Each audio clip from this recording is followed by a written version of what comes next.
Hello and welcome back to the Aviators South Africa studio. We are joined by Wouter Botes from the amazing book and new TV series Flights to Nowhere. To celebrate the release of the brand new TV series Flights to Nowhere, the Aviators South Africa will be doing an April aviation giveaway. The prize courtesy of African Pilot magazine. So here's how to enter, and here's what prizes you could win. The first place prize, which is the person with the most correct answers on our April aviation quiz, will receive a 12-month digital subscription to African Pilot magazine. This will be emailed to you every month as soon as it is released. They'll also win a copy of Wouter Botes' ebook, Flights to Nowhere.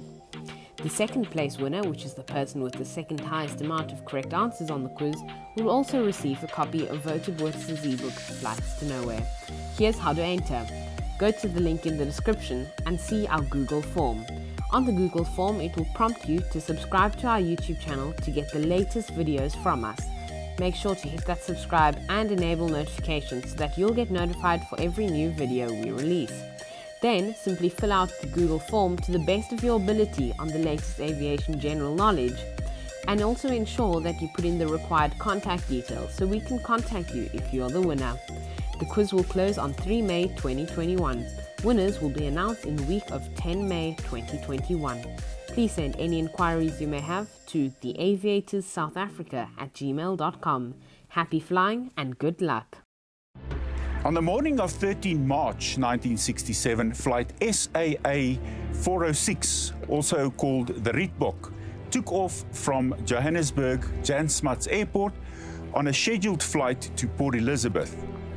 Little did everybody know that that would be the start of the first mystery in the aviation history of South Africa.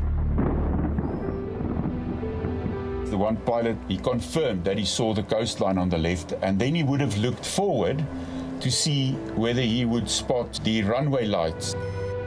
This flight ended in disaster. Join me, Wouter Botes, as I investigate the mysteries surrounding this flight and many others in Flights to Nowhere.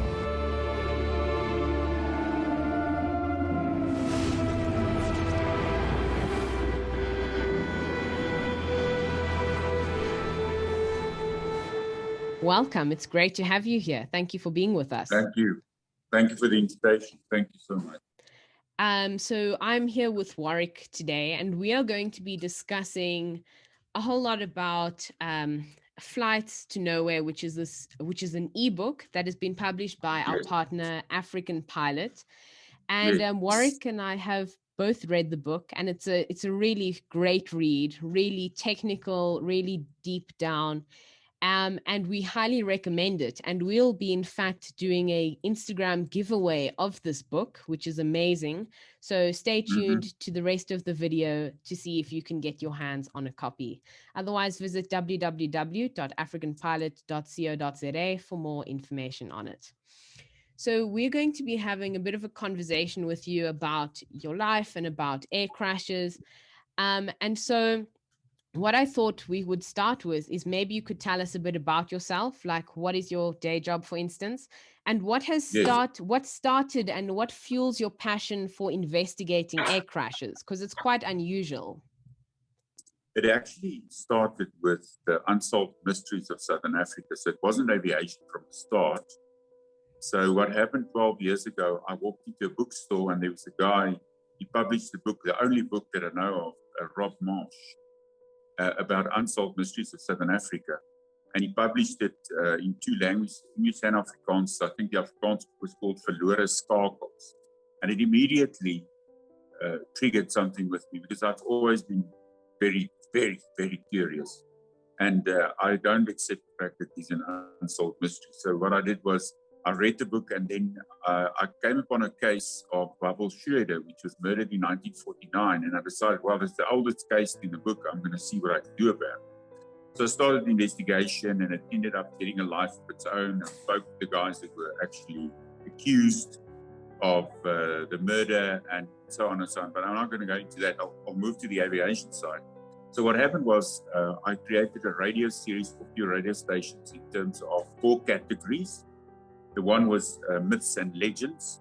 and then missing, all things missing, aircraft, people, whatever. And then you have unexplained phenomena. That was the third category. And the fourth one was unsolved murders, obviously. So what happened was, when I did the radio series, it sort of, the whole series actually started having a life of its own. So I've been a pilot for about 23 years. I've been in radio for about 23 years. And I grew up on a farm in Natal, and I was always in the bush looking for stuff. And if something's missing, I go and look for it. So I think it sparked over there. But when I saw that book of Rob Marsh, I knew this is what I want to do. So I started 12 years ago doing research on unsolved mysteries in Southern Africa. And I found that it's never been done. It's never been in a TV series. And it's actually a very, very famous series in America, but we've never done it. So I started looking for, do we have any missing planes? Because I'm a pilot. And do we have planes in Southern Africa or even Africa that are missing? And I found 10 specific cases. And that's how it started. So I started researching these cases and the mystery surrounding some crashes. So that's what happened. Wow, that's really quite a story, because obviously for most of us, we think of aviation and missing aircraft. And for sometimes, you know, there are very few occurrences that happen regularly and quite very recently is the word, apart from, you know, MH370 and types like that. But so that was a great question, which is, are there these incidents in Southern Africa? And of course it was quite unusual. And reading the ones that you found, the information on it is just insane, and it's something completely new and different. And that's why I think this TV series is going to open up more windows into African and Southern African aviation for general viewers, because of course we have air crash investigation in the US and other shows like that, but nothing dives deep here. And so we're going to hand over to Warwick, who's, I think, going to try discuss something else with you now. Yes. The other thing which I've picked up on is that a lot of the stories which you focused on were a lot of the stories which were much older. They weren't, firstly, those were the ones which you could find, but also they weren't recent. None of them were super recent. They weren't within the past 1 or 2 years. Yeah. And I think what I'm going to say is probably what you're also thinking, is that a lot of the stuff now is controlled so much by technology that it's actually, you can tell exactly what happened the majority of the time. You're able to see exactly what the pilot said, exactly what happened. Yes. And so I think it's much harder and a much more thorough job which has got to be done to look at something from that era, from a much longer time ago, when technology was just a small part. Yeah, you actually hitting the nail because on the head, because what happened was with you can use 3 letters, GPS, changed the whole system. And if you look at about 2003 or after 2000, you start getting devices that if you really want to get lost, you'll have to want to get lost. But there's no way, if you had a device like that, you actually can get lost, unless you don't know how to work it and all that. But older cases, yes, but there were challenges also, and we found that you get people who actually plan on getting lost, then you get people who just get lost, and due to technology or whatever. And if you take most of those cases today, it wouldn't have happened. Definitely not. And the investigation, of course, would have been much shorter as a result of that. Yes, and I can tell you another thing. There is not really anything that's unsolved. You don't really get an unsolved case. The only reason it's still unsolved is somebody didn't talk that knows something, like we have in certain cases in Africa. The other scenario is actually we haven't found the wreck. So unsolved, no. If the airplane's gone, it's still somewhere. It's lying somewhere. Somebody's got it. Somebody knows about it. Something like that. So nothing is really unsolved. It's just unsolved because of timeline, and the time hasn't gone by that somebody says, yes, but I saw that, or climbs a mountain in a very remote area and sees a wreck and says, I wonder what this is. And this happened a lot. And that's basically what it is. You don't really get something unsolved. It's unsolved today, but it still can be solved. But obviously, as time goes by, it gets more difficult. And, you know, the clues go away on a daily basis. Yeah, that's some really interesting insight into it. Because, of course, every case has a story, but we just don't know what the story is precisely. Yes, yes. And we're going to talk about something that is fairly a modern topic and relates to air crashes. Because when I say, oh, I'm talking to this person who investigates air crashes, people say, oh, I don't want to know about that. You know, I don't want to. And the reason is because of fear of flying. And when we look at fear of flying in our current 2021 situation, there were even, when we look at your book, in fact, and we talk about the Rit book, which was the part of that was featured in the trailer which you just watched, and there was that one passenger who stayed behind, right? And you know, I take it this may have been more common an occurrence than it was now because of fear of flying, but at the same time we have so much more modern technology with weather, but still people are still scared of flying. And so what do we do to try educate people? Because obviously as people working in the aviation sphere, we know that in fact the more technical knowledge we gain from this, the more we can learn on it.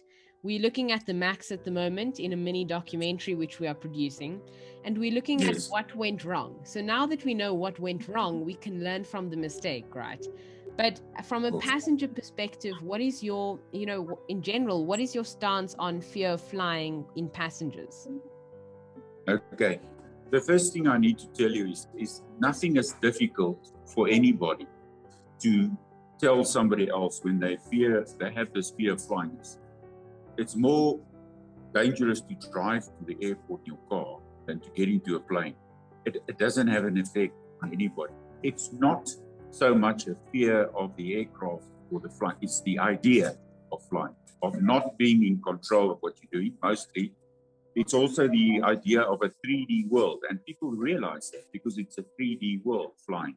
You've got 3 axes. And the other thing that people don't realize is something happens to somebody and they just decide, this is not for me. I'm not going to go leave the earth. I feel much secure. I can stop my car. I can get out.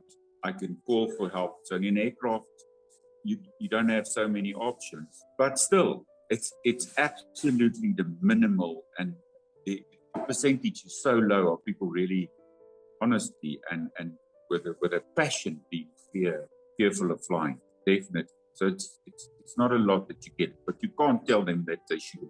I've had people fly with me that was sort of hesitant, and as soon as the aircraft leaves the ground and they see outside and they see it's not so bad, so they think you can actually swing them around. But if somebody is scared of flying, they're scared of flying, and that's it. And it's also interesting because obviously British Airways took it into their own hands and started this whole course, which used to tour the world prior to COVID, etc. But at the same time, when you're in this aviation industry and you say to people, oh, I think in this accident, this went wrong, or the pilot did this, or the pilot did that, I think most people are also intimidated by the technology and by everything required to fly the aircraft safely. Because if it's in a car, it's a fairly simple mechanism and one can kind of pick it up from watching someone. But if you go sit in the cockpit, of course, you're not going to really work out how the aircraft works just by watching. And so I think you are exactly right that it's this feeling of helplessness and like, I'm not in control. The other thing you must also realize, if there's something that pilots don't like, it's the fact that you have a movie where the air hostess gets into the cockpit, the pilots are incapacitated, and she takes over and she lands a 747. That's entertainment. But I mean, for us, it's a personal thing. It's not possible because I mean, it's a specialized area. It's a specialized, like anything, like being any kind of specialized job, like an auditor or something like that. So you still have that factor, but you will never ever take away the mystery of flying. Whether it's mysterious case, mysterious accident, mysterious occurrence, whether it's the mystery of actually being able to fly in a heavier than air machine. It started, as you know, in the early century last century. So it'll always fascinate people. A series like the one I've just done, I'm lucky to be doing it because obviously if I had to do it now, I wouldn't have any cases so much. And if you talk about MH370, it's a question of, in my mind, and I'm just saying this as a personal thing, that if somebody wants to get lost, they'll get lost. I mean, that's how it works. So doing a historical series, I don't think we'll do another series because there aren't any cases in Africa. But if you take a case like the UN case with the DC-6 that was in Dola years and years ago, and you take a case like the guys who got into a plane at in Namibia and just got lost over the ocean. There are these cases, but you have to be very selective so that when you do a case, when you recreate a case, that was our biggest challenge, is to recreate this case in a flight sim. You'll see it in the series. And I'm going to get a lot of criticism. I said to Athol from African Pilots, I'm sure I'm going to get a lot of criticism. And even Charlie Maret from Westland, I said to him, listen, we're going to expect a lot of criticism. But I was surprised at the book. The book was spread from an aviation magazine. The article series was in an aviation magazine, and it was well received because of the fact that we actually stated the facts, and we asked questions afterwards and said, but will we ever find out? Where should the wreck be? That kind of thing. And it fascinates people.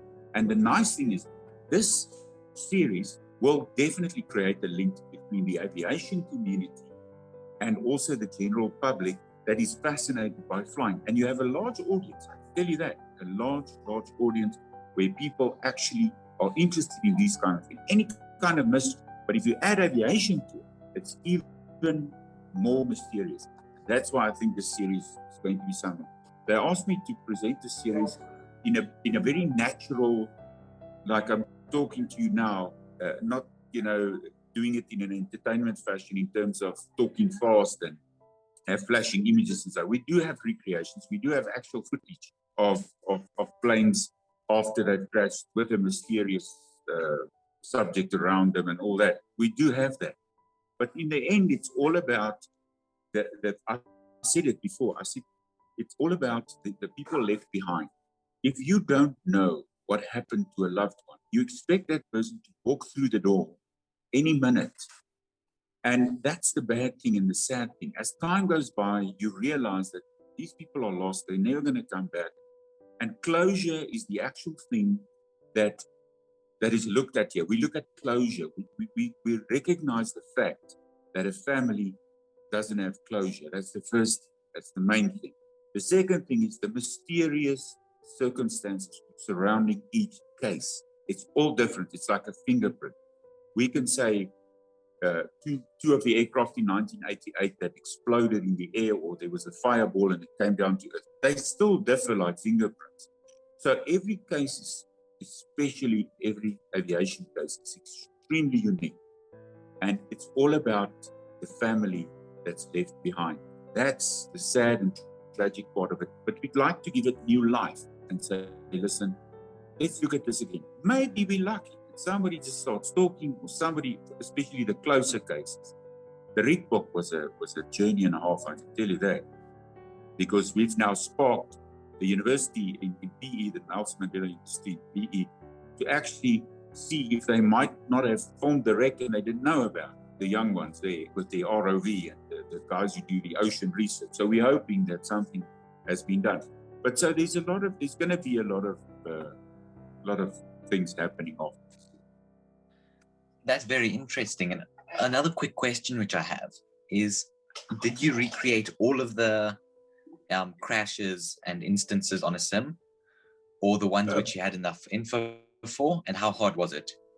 Yes, we've recreated 99% of the cases due to the fact that cost, first of all, you can't just get into an Embraer 110 and fly it, because in a sim it's a bit easier because you can place the aircraft where you want it and show the last few minutes.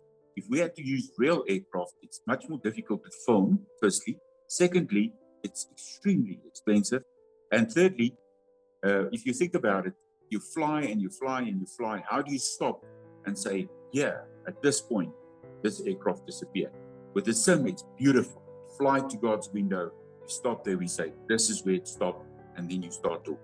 That's why we did it in the sim. And it's easier, but it just makes sense. Did you have enough info for all of them to make it a simple sort of recreation in the sim? Or was it a bit of a challenge to sort of try and guess what info? I spent 6 hours in the sim, just as a sideline comment there. But it wasn't easy. It was actually very nice doing it. And also for us, a bit of an eye-opener. We had enough information. Well, the information that we mostly use is public information, but we had enough information to do something to recreate all the flights or most of the flights. But you will always have not all the information. So we used some people for interviews. We talked to people and we showed some locations and we showed the aircraft. There are actually pictures of the actual aircraft, and we've got news footage of that media guy, Christie, flying into the building there in Johannesburg. So we did have some information that makes it a bit more interesting, definitely. Okay. And which one do you think was the hardest out of all the crashes? Because, I mean, there's such a variety. I mean, they're big aircraft, they're small aircraft, they're big distances, they're short distances. Which one was there like the least info for? I'm assuming maybe one of the ones up more into the Central Africa. Possibly the Angolan one. Well, the 727 that was stolen, that was a difficult one. But the one that I think gave us the biggest challenge would be the 182 that fell in the Karkloof. That's the one. The other thing is, I think the Rietbok was the most interesting case we did. And I would also say that maybe, each one, like I said, was like a fingerprint. So it's difficult to say, but traumatic definitely for all of us, because you're actually reliving this whole thing with whoever was involved, if we could. But talking to people and realizing what effect it had on them was actually quite an eye-opener.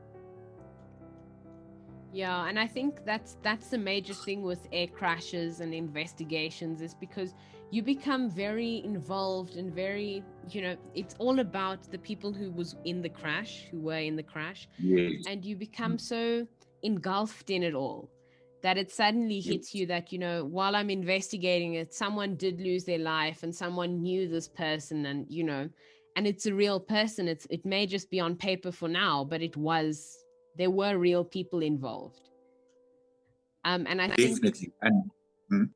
I was going to say, I think it really hits home often when we have a few aircraft accidents in Africa, for instance, like the Ethiopian ET302 accident, where we read it and we were like, oh my gosh, that's so close. And yet it's actually real people there. And you start hearing the stories about whose belongings were found and who died and who, and it becomes very personal. It becomes a very personal endeavor. Yes. We had two scenarios. The one was where we had to be very sensitive, because especially the crashes that actually happened and the wrecks were found, but there was a mysterious circumstances hanging around it. Those were the more sensitive cases. But we found that when you have an aircraft that disappears and it's without a trace, it's actually to the family or the people left behind a good thing that we give it life again. So those were the two scenarios we were seeing. I'm sure. And it must have been, you're producing this whole TV series on it. And so I suppose you have to really retain your sensitivity among the whole thing. And this leads me to Warwick, who I think has something on that point related to that, in fact. I wouldn't say entirely related, but as another sort of general question, being a aircraft pilot and flying planes as opposed to helicopters, how different was it investigating a helicopter crash, as you did, I think, in two of the stories, compared to an aircraft crash or a plane crash? Was it a very different sort of system, or was it a fairly similar case? I would say that it's not that much different, because it's an aircraft. Think about it. what did give us a challenge is the flight characteristics of an aeroplane as opposed to a helicopter, which could have an effect. I've investigated real helicopter crashes before, real ones where there's no mystery that we found out what the cause was. But if you look at the aeroplanes, you must also realize that there are aeroplanes that also differ in terms of flight characteristics. So yes, in terms of endurance, in terms of people flying them, it was actually boiling down to who was in control of the aeroplane. You can't really blame the aeroplane in these cases. It's all about the people operating the plane. And I think that was more of a challenge. So it's not about the actual equipment. It was technology, and it was the flight characteristics of each and every case. Yeah, okay. That makes sense, because I think a lot of it, especially in these unsolved mysteries, as opposed to solved mysteries, it's not as much of a technical failure. It's more of the human, it's more of the pilot or the aircraft captain, the person who's controlling everything. Yeah. Because a lot of it was based on what they wanted to do. It wasn't an aircraft mistake. And so I think that's a very different thing compared to a lot of the solved mysteries. Because solved it could be something emotionally, or something to do with the captain or the pilot, but it's not, or a lot of the time it can also be a failure of the aircraft, which is less common in these unsolved. I just need to make this comment on that. And you must also remember, I didn't know these people. So I had to go into their background, some of them, to sort of see what kind of a person they were, as far as you can. You can't always do it. So that was another challenge. Is who did we deal with? Who was this person we were dealing with that was involved in this case? And that was actually also a challenge. So this is what it boiled down to. Who am I dealing with? How was their way of doing things? And what equipment was involved? And what was the circumstances around it? The weather was very, very important. Weather, definitely. I'm sure that it was really difficult to find out the information, because a lot of, I mean, there's some cases that were possibly suicidal, and others where you have to actually go into the mental state of someone else in order to work it out. But I think Warwick's connection was just dropping, and he did have something to say, in fact. Oh. Yeah, sorry. I was just going to say, were any of the people who you tried to speak to with relation to the pilots, or who knew the pilots, or people in control of the aircraft, were any of them very, I don't know what the exact word would be, but sort of sentimental? Would some of them not release the information about them? Would they not release the emotional character of them, how they were dealing with everything? Or were they all very free to give you their input? You must realize that the actual persons we're dealing with are missing. So the families, or people related to them, or people who knew about them, and so on, we didn't have any problem in that sense. No. We had here and there sensitive, where families said, please be sensitive, but they never said no. In fact, there was one case where they said, you can do the story up to a point, but that's it. Okay, yeah, because I've read about one or two other investigations, not all related to aviation, but when it's emotional or to do with the person, then sometimes I've heard that the families can say, no, this is all private. We don't want you to do anything. We don't want you to have anything to do with this. Yes. Which is sort of what I was wondering, if you encountered that in your investigations. Yeah, I would say I'm walking a bit. I'm so used to walking. What I wanted to say is the following. We had more positive reactions than anything else. So that's the one thing you must realize. We had more positive than negative. And the little bit of negative that we did have was quickly turned around, and we said, but we're not doing this for sensation, because most people, when they hear you're making a TV series or this is going on to the media, then they get sensitive, because they don't want to desensitize the whole situation. So that was one thing we had to watch out for, definitely. And it's also interesting, there's so many characteristics and factors that go into turning a book into a TV series, because now the information is even more out and it's much broader in terms of viewer base than the book who Like I said, you're making a very good point. But I was actually surprised when the ebook came out, or the article series, that we had nothing, not one negative comment, not one guy saying, but your facts are wrong, or this or the other. And it was read by quite a lot of people. So I would say, I'm not saying that we're perfect, but I think the way we presented it was in a way that it's clinical, it's documentary, and it's interesting. And I think that carries the story of this whole project. And as someone reading it, I really did find that to be true, because it was just the method and how it was written, which made it such a fantastic reader experience. And we're going to ask you one last thing before we wrap up the show, which is, Yes. as a pilot, with your knowledge of these air crashes, do the factors of these air crashes go through your mind when you're flying, and do they scare you?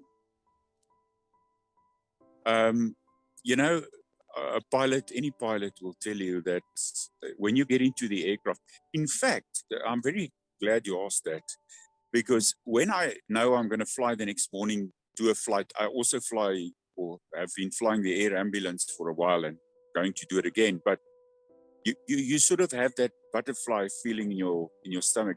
Am I next?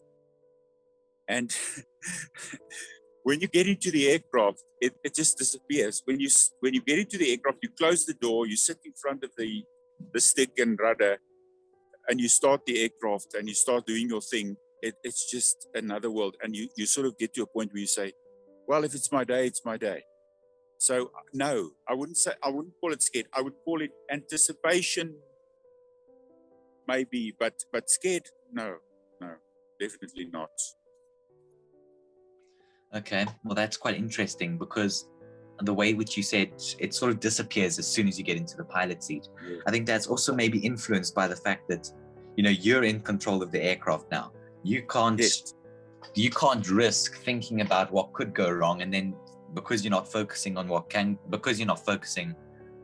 happening, it can go wrong. Thank you very much, Wouter, for coming onto the show and really explaining your methodology to us and how it all went under. Be sure to watch Flights to Nowhere on People's Weather Channel 180 on DSTV from Monday, 19 April. Also, there's a giveaway of the book, but otherwise you can also buy it on africanpilot.co.za.